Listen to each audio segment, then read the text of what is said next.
And welcome aboard. We are about to take a trip on the good ship Pro Wrestling Plus. Ed Whalen here as your conductor and engineer this time around. And we hope you enjoy having a look at what's happening in the world of wrestling from coast to coast in North America and sometimes, many times, overseas as well. We got a very busy agenda on this particular trip. We're going to be visiting Memphis, San Juan, Puerto Rico, the Continental Championship area with Dirty White Boy. We'll have action from the AWA, the NWA, and we will have much, much more. We also, by the way, will be hearing the gospel according to Brother Ernst, and perhaps according as well to Rip Rogers, who's got a mouthful to spit out at you, believe me. Okay, let's get going. Oh, just before we get to the action, we've got some exciting news. You would think the big news coming out of the NWA would be the Jimmy Crockett Tag Team Tournament, wouldn't you? But in Jacksonville, Florida recently, the big news was Barry Windham turning on Lex Luger. He did. He turned on him. And as much, they gave the titles back to Tully Blanchard and Arn Anderson of the Four Horsemen.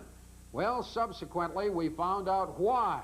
When it was announced Barry Windham would become a member of the Four Horsemen and would replace Lex Luger as the fourth horseman. How about that? Okay, as for the tournament itself, Sting teamed up with Lex Luger. They made it all the way through to the finals, and wouldn't you know it, they were facing Tully and Arn, the bad guys. Well, they were able to win the tournament over Tully and Arn. But we want you to keep watching in future weeks for news concerning Barry Windham, the hot news item in the NWA. Now it's time to switch over to Bonnie Blackstone for news concerning the whereabouts of Dick the Bruiser and the recent happenings behind the scenes in Continental Championship Wrestling. Right now, let's talk about a letter I received this week from Jesse Younger of St. Louis, Missouri, wanting to know the current whereabouts of wrestling great Dick the Bruiser. Well, Dick is currently promoting wrestling in the Detroit and Indianapolis areas, and also doing color commentary on the ladies' wrestling show, PAL. Dick tells us he's doing fine and staying active. You know, something strange happened in Birmingham, Alabama this week that surprised everyone there, and I must admit, even me. Nightmare Kenny Wayne was making his first appearance in Continental Wrestling since leaving almost a year ago. Let's take a look at how he won this match. All it takes is just one move on Allen's part, and we'll take him. Beautiful, beautiful. Hey, caught his man from behind. Good roll. Well, that's a little bit, that's strange. I've never seen Ken Wayne do something like that, pulling the trunks. As you can plainly see, Kenny used his opponent's trunks to win the match, and that's not like the Kenny Wayne we all know and love. When Gordon Soley asked him about the incident, this is what he had to say. Gordon, what happened was, when I come up off that roll, I was going to lose my balance. If I didn't grab onto something, I wouldn't have got the pin. And that was just inadvertently, I accidentally grabbed it, and, you know, I wouldn't do something like that. Okay, fair enough. Not very convincing. At least I'm not convinced. But from what I'm hearing through the grapevine, that may not be the biggest news from Continental Wrestling. I was told this week that the promoters of Continental were bringing in top talent, expanding and changing the name of the organization. I plan to spend this week looking into this juicy piece of gossip. Until next time, I'm Bonnie Blackstone. Now tell me, are you convinced it was accidental? Okay, action now from the Continental area. Dirty White Boy taking on Ryan Wagner when somebody else enters the ring from out of the audience. You'll see what we mean when we say that Dirty White Boy was not counting on this. And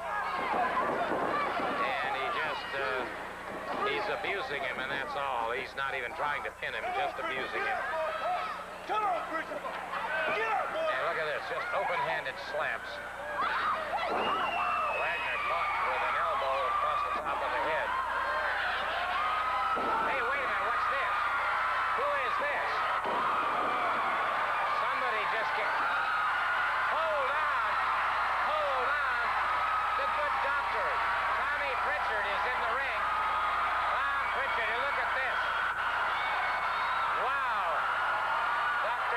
Pritchard. Now what's he doing? He just knocked him out with a 2x4. Hold on, he's got a pair of scissors in his hand. He's got a pair of scissors in his hand, and he's beginning to cut the hair from the Dirty White Boy. He is cutting the hair of the Dirty White Boy. He is out cold, and the good doctor is doing his up. Well, there's the Dirty White girl, and Dirty White Boy getting an unexpected haircut there from Dr. Tom Pritchard. Gee, how sweet it is, right? Okay, from Birmingham, Alabama, we're going to take a trip cross-country right now to Las Vegas, Nevada. Here we go. There, Greg Gagne is in against Pat Tanaka. Now, take a look at what happens when Paul Diamond gets involved in the action. And, oh, by the way, the International Television Championship belt is on the line in this one. Well, luckily, Greg Gagne did not lose his belt in that one. Okay, I warned you earlier, we're going to hear from Rip Rogers, who has never been at a loss for words. We recorded him earlier at ringside, and, well, let's give a listen to the Ripper. Rip Rogers, preening as usual. I got to ask you something. You've been all over the North America, the world, etc., etc. You know, you become a wrestler, you see the world, right? Whatever happened to Brenda Britton? Whatever happened to Brenda Britton, the #1 ballet in all professional wrestling? You know, she's a living legend in the United States of America. She's been to Germany with me. She's been to Japan with me. She's been to Sweden. She's been to Mexico. She's been to South Africa. She's been to everywhere in the world professional wrestling except to Canada. Because I said, Brenda, stay home, become that 10th black belt in karate, be the #1 exotic dancer in all the United States of America, make that 47th movie, and add it to your list of stars and credits. In other words, Waylon, there's no way I'm bringing her into Canada because Canada's just not up to our standards. Oh, really? Oh, really? I'm sorry I asked, you know that?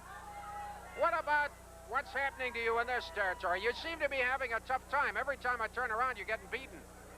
First of all, Mr. Whalen, you're the #1 announcer, and I give you that respect. I give you that ado. You're the #1 announcer, the #1 face in all professional wrestling today. But the only man who has never lost a match, and I never tell a lie, I have never lost a match in my... I have never. There are women and children in the audience. I have never lost a match in my life. And I'm telling everybody out there, 6 to 60, blind, crippled, or crazy, you can believe in Santa Claus and you can believe in the hustle Rip Rogers. And when Santa Claus tells you something, when Ed Whalen tells you something, and when the hustle Rip Rogers tells you something, you can always believe us. And I have never lost a match. All right, I've got to ask you, you've been at several title matches and you don't have a title. That sort of indicates to me that maybe you didn't win. Now, Mr. Whalen, you're an renowned wrestling announcer, and I want to tell you and everybody in TV land out there that I'm the former Florida heavyweight champion, the former national heavyweight champion. But you're not, up here. The former Texas heavyweight champion, the former you name it champion, and the list goes on and on. So, Mr. Whalen, I'm telling you, I'm telling all you geeks in the arena, and I'm telling everybody in TV land out there, when you're looking at me, the hustler Rip Rogers, you're looking at the #1 wrestler in all professional wrestling today. The gospel according to Rip Rogers. There he is, for better or for worse. Right there, baby. Whoa. Yeah. That was an exclusive interview for Pro Wrestling Plus with Rip Rogers for your edification. How about that? Okay, it's time now to take a commercial break. Then we'll be back with action from Memphis, Tennessee, and we'll have our feature match from Southern Championship Wrestling right here on Pro Wrestling Plus. Welcome back now to Pro Wrestling Plus as we turn our attention to Memphis, Tennessee. There was some startling news this week there concerning Jerry the King Lawler. Okay, let's go take a look at that. Came to me and he said, Jerry, I want one more match. And if you can get in touch with the guy in your organization, if you can line up a match with Henning, I either want to be the champion or I'm going to let that be my retirement night. Now, of course, this was startling to us, and after, I can't go into all of the conversation we had concerning it, but Jerry's reached that point that he either wants to climb that very tip-top of the mountain, or he wants to sit back and let somebody else do it. Okay, there you have it. Well, we're going to see an old match now involving the King and Curt Hennig, and you will see in this particular match that Hennig needed help to win. Lawler is virtually finished. Hennig says, give me the shoe. Lawler grabs it. Lawler's got the shoe of Missy Hyatt. He intercepted it and pounds Hennig. Curt Hennig down. Back into the chair. That must be Eddie Gilbert. He looks like the Elephant Man. It's not Gilbert. Scott Levy, what is this? Lawler picks Scotty the body up, drops him down. Hammers his head into a pile driver. It was not Gilbert. Is this Gilbert? He's going with ether is what it looks like. He's sneaking up behind Lawler. He's got it around his face. He's got Lawler around the face and brings him down.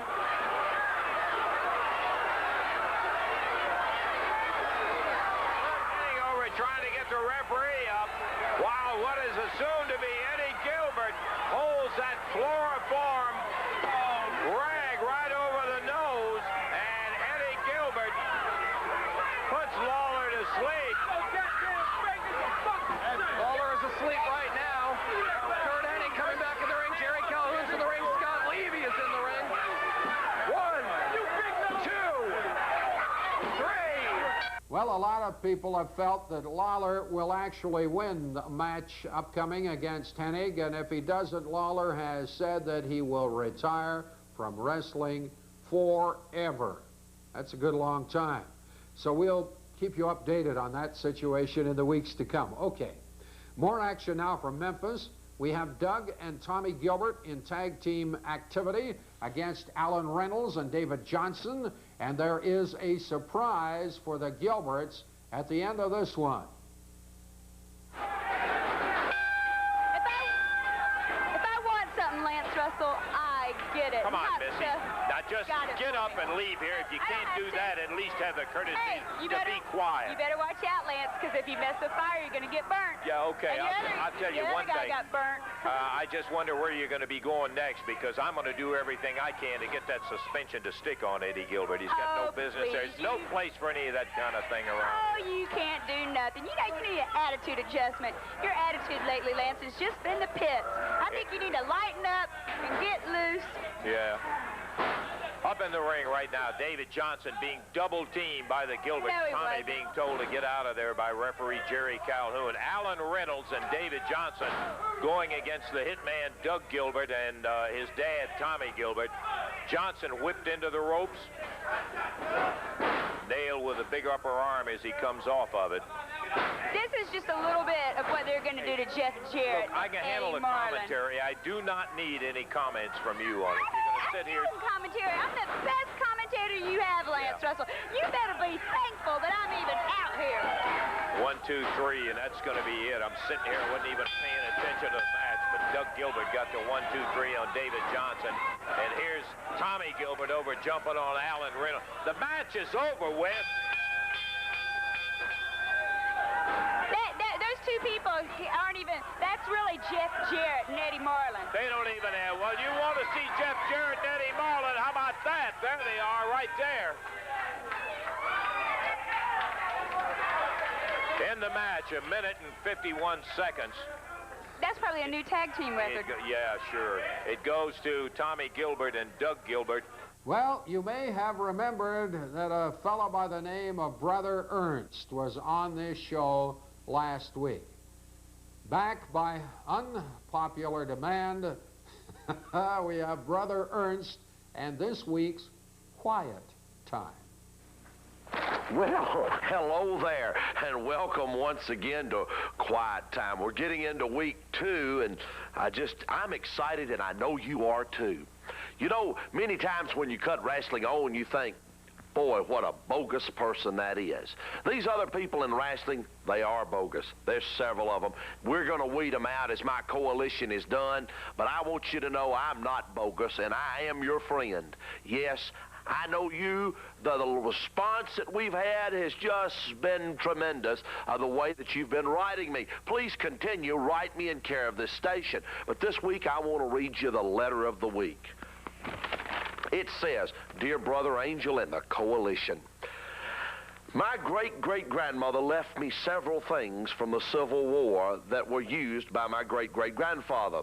They're of no use to me. What sentimental value I have with those is nothing compared to what the cause is that you're doing, building Wrestling USA and the coalition of straightening wrestling up. Enclosed, you will find a large check for what I got for these Civil War relics.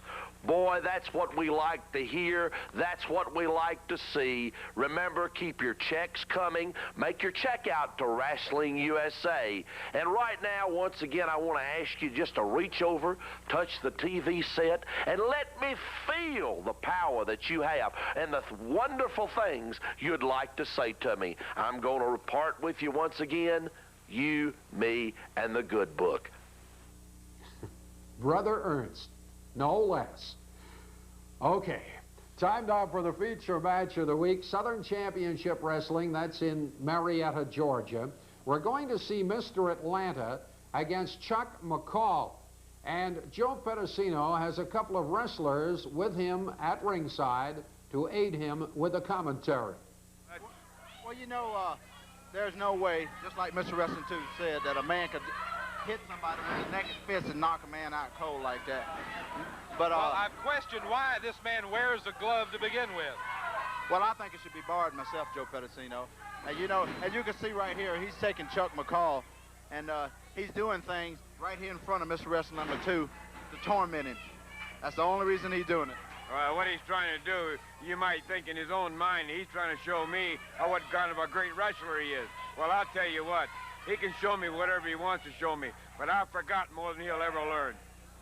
Well, you know, they don't call you the living legend for nothing, Wrestling 2. And this feud between you and Mr. Atlanta, in my opinion, is going to have to come to an end. And I just hope it comes to an end before one of you are permanently put out of this business. Well, you know, Joe, it's one thing I've learned a long, long time ago, is don't ever sell your opponent short. I've never sold this man here short. I know he's a big and he's a very powerful individual, and I know he's a tough individual, and I know it's going to take a whole lot to get him down, to keep him down. But I'll tell you what, all the years I've been around, I don't give up. I don't know what the word means, and I'll fight him tooth and nail, whatever it takes. If he's going to come at me with a loaded glove, a baseball bat, or whatever you may call it, I'm not going to try and be around to receive it. I'll guarantee you, I'm no idiot. I'm not no completely idiot, you know. I'm going to get out of the way. I don't mind telling you. Well, right now, Chuck McCall needs to be getting out of the way of Mr. Atlanta, because Mr. Atlanta turning on the heat for Chuck McCall. And here he looks like he's going to put him, well, he looked like a suplex. Instead, he turned it into a backbreaker, a neck breaker, and he pulls him over, holds him down almost arrogantly, and pulls him up. Now, he could have had the pin at that point, Wrestling 2. At that point, he could have pinned the... He could have had the pin, yes, perhaps so. But I'll tell you what, Mr. Atlanta, I'll tell you what. I am going to get you one way or the other if it takes me from doomsday. All right, that's Mr. Wrestling number 2. We want to thank he and Ranger Ross for being here with us. And Rhubarb. Joe, I'll tell you what. I'll just say that in the world of baseball, you've got names like Mickey Mantle and Roger Maris and Hank Aaron. In football, you got Bart Starr, Johnny Unitas. In wrestling, you got Wrestling 2. Now, I say that, I make no qualms about how I feel about that guy. He is pure talent and a pure veteran and a pure professional. Well, I believe that he could have defeated Chuck McCall a little earlier and decided just to give him a wrestling lesson, and that's what we're seeing right now is he is behind Chuck McCall and just putting the pressure on Chuck McCall. Now, the crowd beginning to pick up a chant of "We want to." Joe, it's just like Wrestling 2 said, not taking anything away from Mr. Atlanta. He is a fierce competitor. He's strong, and he's talented. Well, right now, Chuck McCall trying to come back, but he runs into an elbow. And now Mr. Atlanta looks around arrogantly to the crowd. And as I said, I think he's just giving everyone a wrestling lesson right here. As he picks up now Chuck McCall. Towers him up. Now what's he doing here? What is this? What is this move? He says, this is for you two, and a big power slam. Back now into the ropes, comes off, misses with a big elbow. Chuck McCall now taking Mr. Atlanta, tossing him into the corner, goes in after him, but runs face first into the boot. All right, now here we go. Mr. Atlanta putting something into that glove. Right here in front of us, he puts something into the glove. And there's that knockout punch. We saw it just as plain as day right here. And look at this, arrogance. Look at that.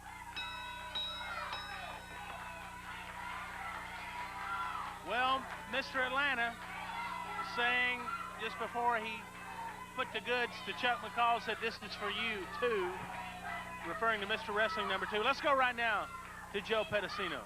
All right, now right here on TV, we saw you doing something with that glove just before you hit this man and knocked him out with one punch. We want to know what it was. Just a minor adjustment, Pedicino.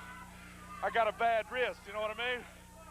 You know, drastic measures, drastic situations.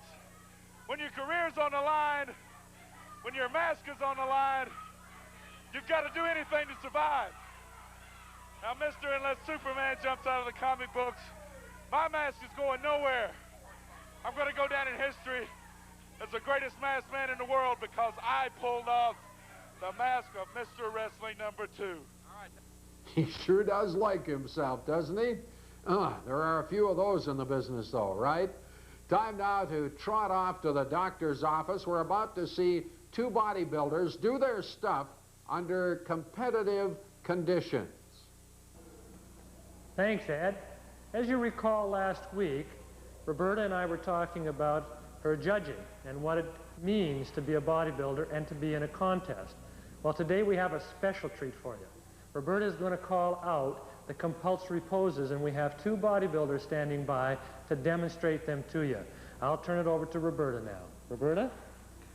These two bodybuilders, Brian, are 3 weeks from their contest at the moment. They're fast approaching their peak condition, and in judging their physiques, the judges first take a look at them in what is referred to as their relaxed poses. They are not relaxed in these poses. Their muscles are tightly tensed, and we begin by taking a look at their general overall shape, symmetry, balance, and more or less assessing their physical appearance.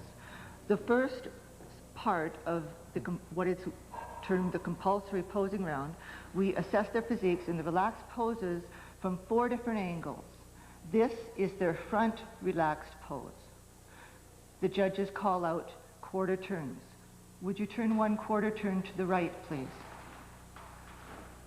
From the side, we can view their shape from the side, their thickness, their balance. Quarter turn to the rear, please.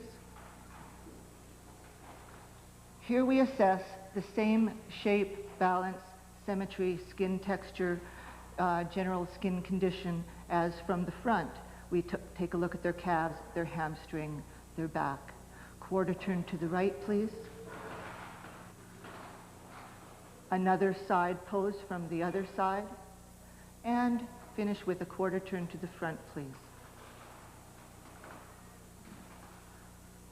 After assessing their relaxed condition, we have seven poses that the bodybuilders are required to perform.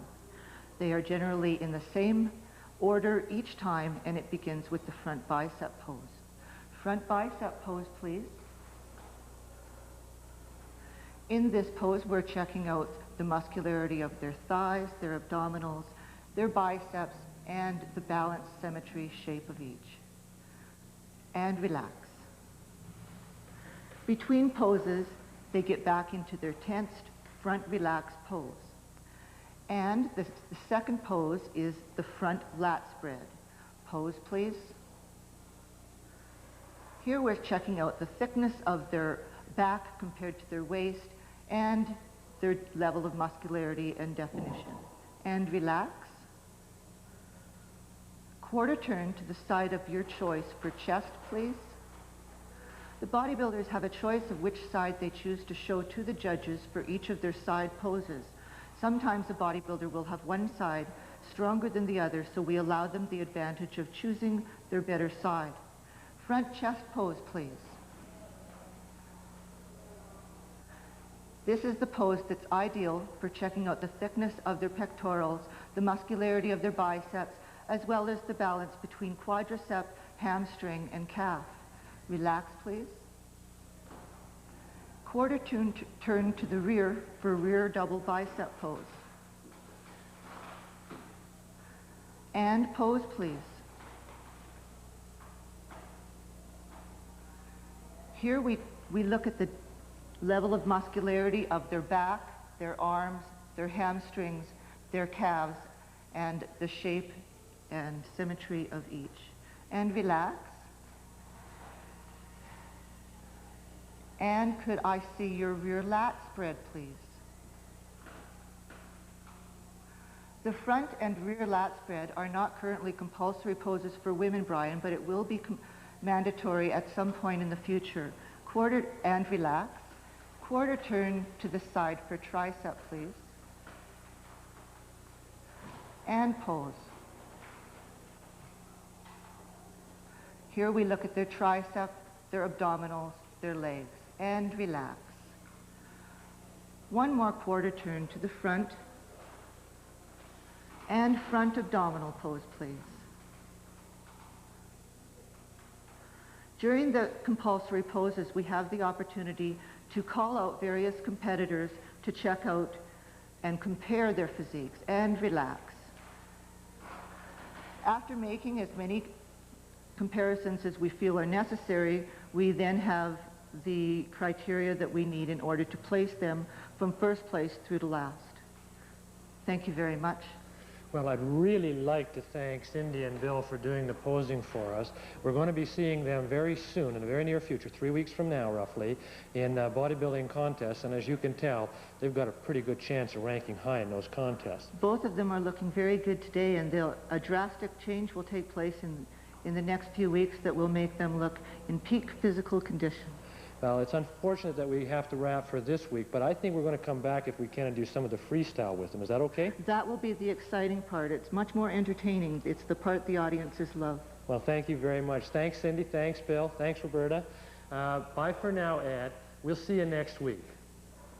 Ooh, well, okay. I saw at least one body beautiful there, right?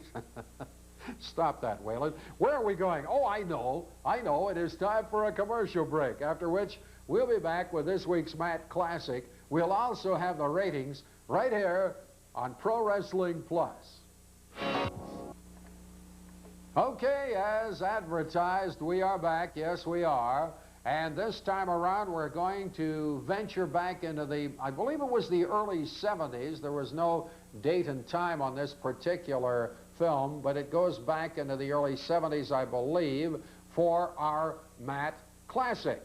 This is tag team action. We see the Cuban Assassin in his much younger days teaming up with Barabbas. They take on Sandy Scott and Tom Stanton, and this is truly a classic match. Stanton a little shaken up now.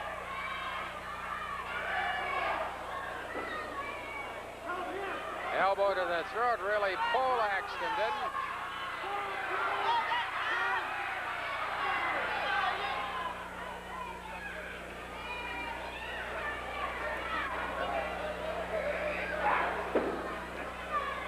Assassin has got Stanton a little slowed down at this point.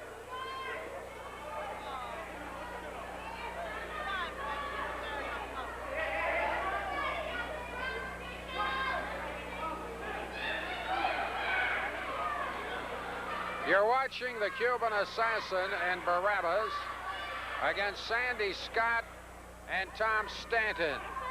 One fall, 20-minute time limit. Well, Stanton's having a little problem, merely trying to get into that ring.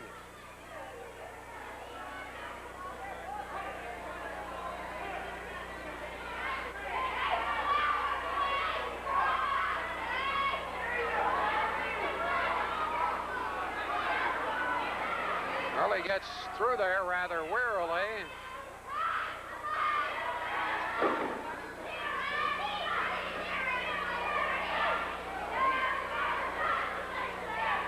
Right now, Stanton must feel like he's going through a revolving door with a bugle band coming out the other direction.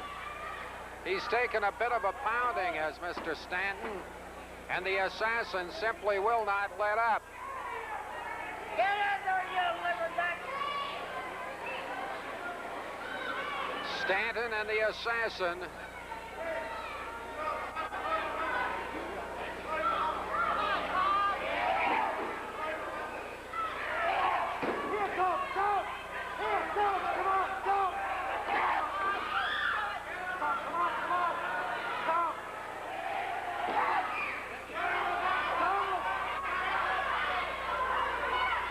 Well, the assassin's got control right now, hasn't he? Boy, I tell you one thing. Desperation is a tag. Sandy Scott comes in, hits him beautifully with a drop kick, knocks him down again. Tries to get him against those ropes, jams him into the corner. Opposite corner. Sandy Scott going to work. Off those ropes. Oh, for the top.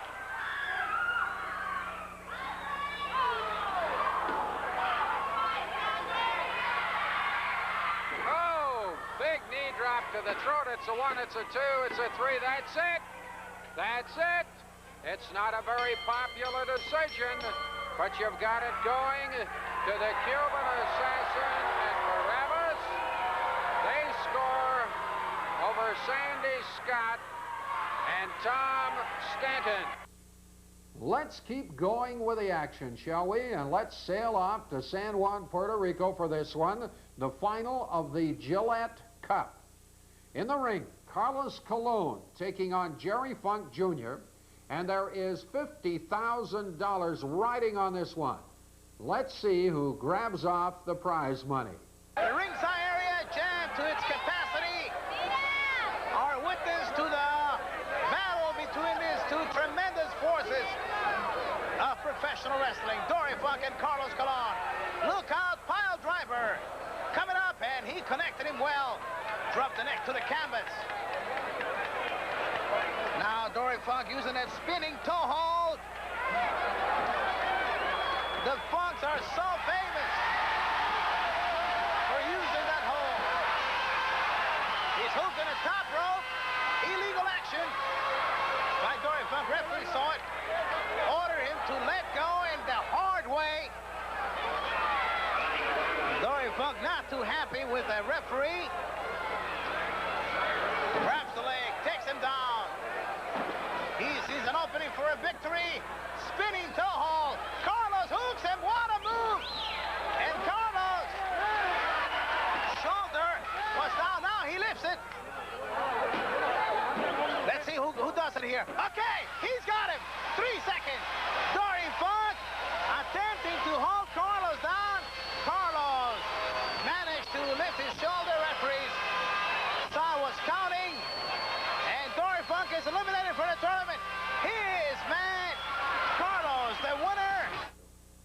Okay, there you go. Time now to have a look at the ratings. This week, we're going to be concentrating on the top 10 lady wrestlers and the ratings in the Portland area.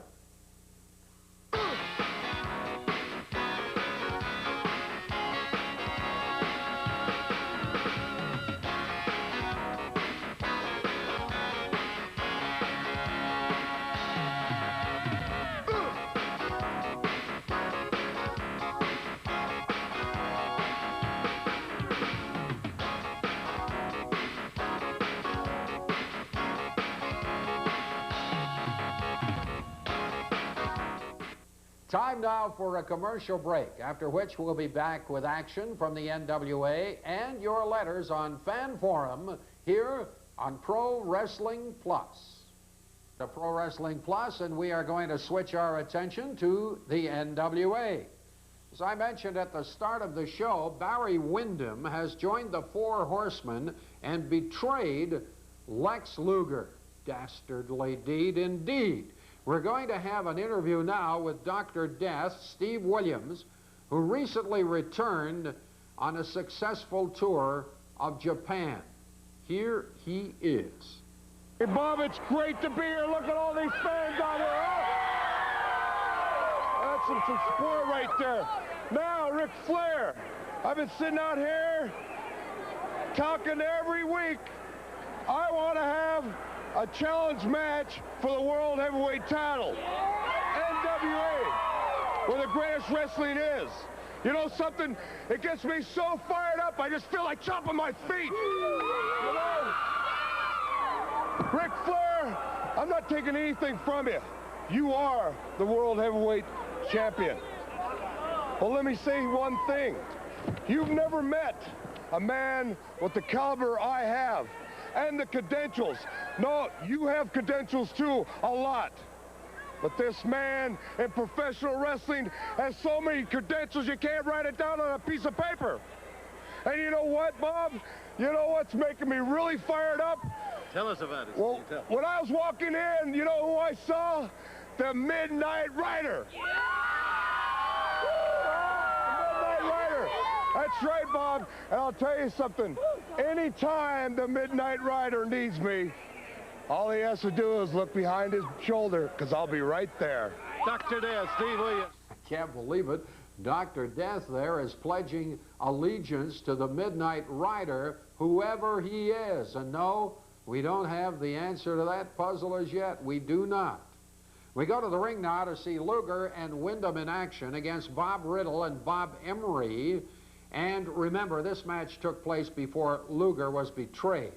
And what a match it was.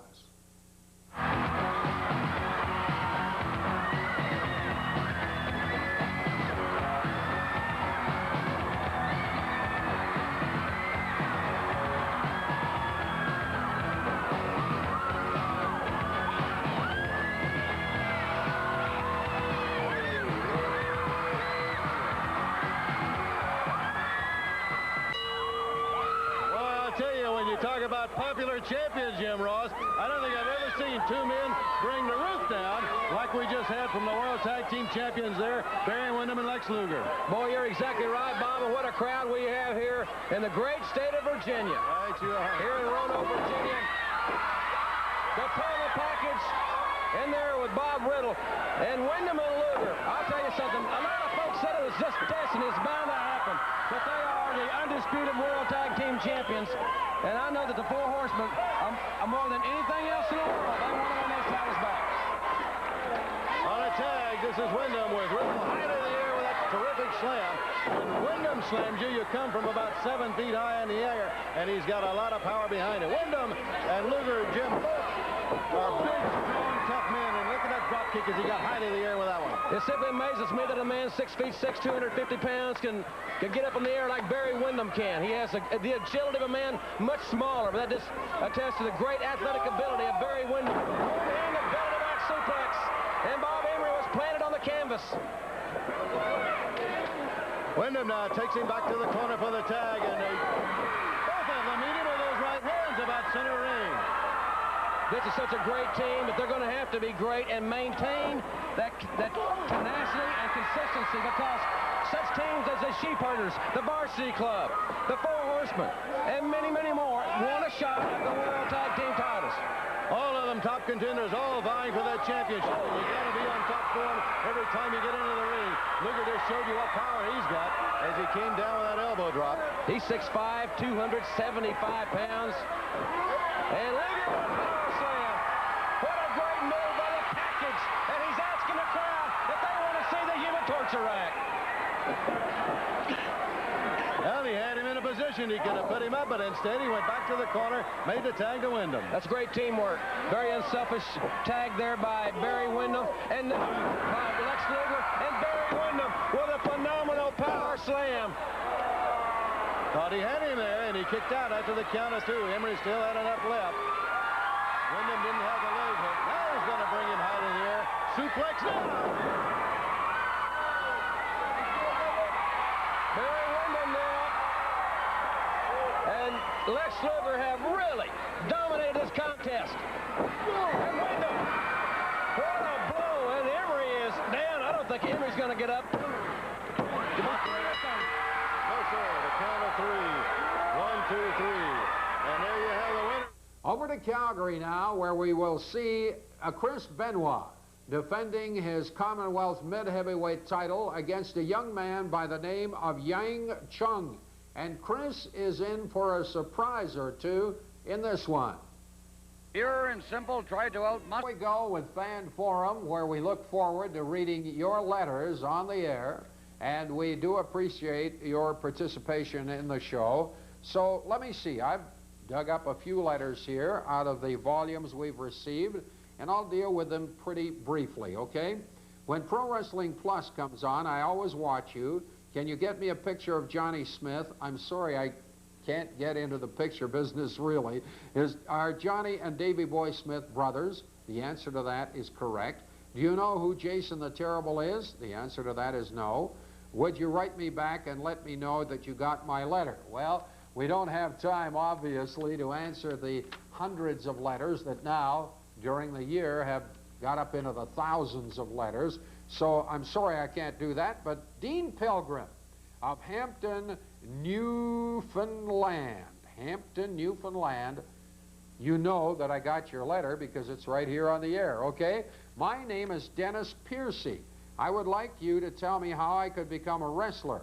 This has been a dream of mine for a long time. Please write to me and let me know.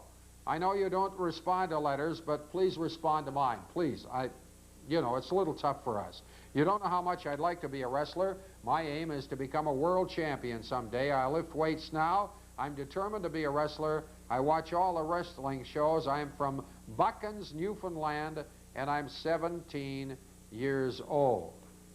Okay. All I can say to you, Dennis, is if there are any wrestling promoters in your area, by all means, call them up and get some advice from them. There may be health clubs or organizations of that ilk where you lift weights. They might be able to give you some ideas about how to break into wrestling. Unfortunately, for the sake of an individual, there are hundreds of guys and gals doing precisely that, so the competition is good, and you've got to have a certain size. I would suggest to you that if you're not over, let's say, what, 215, 220 pounds or more, chances are rather slim of you getting into professional wrestling. A little advice for you there. I like this letter. It says, "Dear Mr. Whalen, please make your show 2 hours. Greg Wigmore, Welland, Ontario." Thank you, Greg, for a very fast letter, and we can't make it 2 hours, okay? But we are glad that you obviously enjoy the 1 hour. And a final letter. This is from Ronnie Kendall of Edson, Alberta. "I watch your show whenever it's on the air, and when I'm at school and it's on a satellite, my mom tapes it for me so that I can watch it when I get home. I'm a big fan of Jason the Terrible and of Owen Hart. I'm 15 years old. I've been watching wrestling for the last year right here with Pro Wrestling Plus. I'd like one day to meet Jason and Owen in person." And the thanks is coming from Ronnie Kendall, and he says, well, in the meantime and in between time, this is Ronnie Kendall saying, "I'll be watching you soon." Ronnie Kendall of Edson, Alberta. Very shortly, we're going to tell you how you can participate on Fan Forum. So, brace your feet, get your pencil ready, your paper poised, and we will be back, I promise, in just a moment.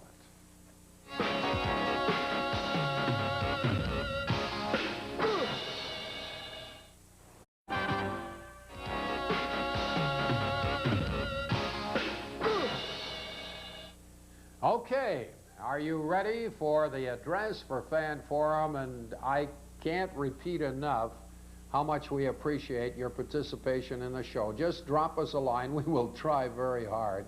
Maybe we should have a 2-hour show one of these days when we do nothing but read letters. Keep some people happy. Anyhow, okay, here's the address. All you have to do is drop us a line to Fan Forum, Box 807, Station J, Calgary, T2A 1P0. Got that?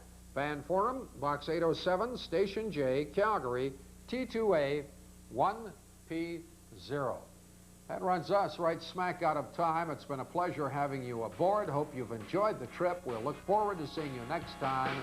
Thank you for joining us right here on Pro Wrestling Plus. Goodbye now.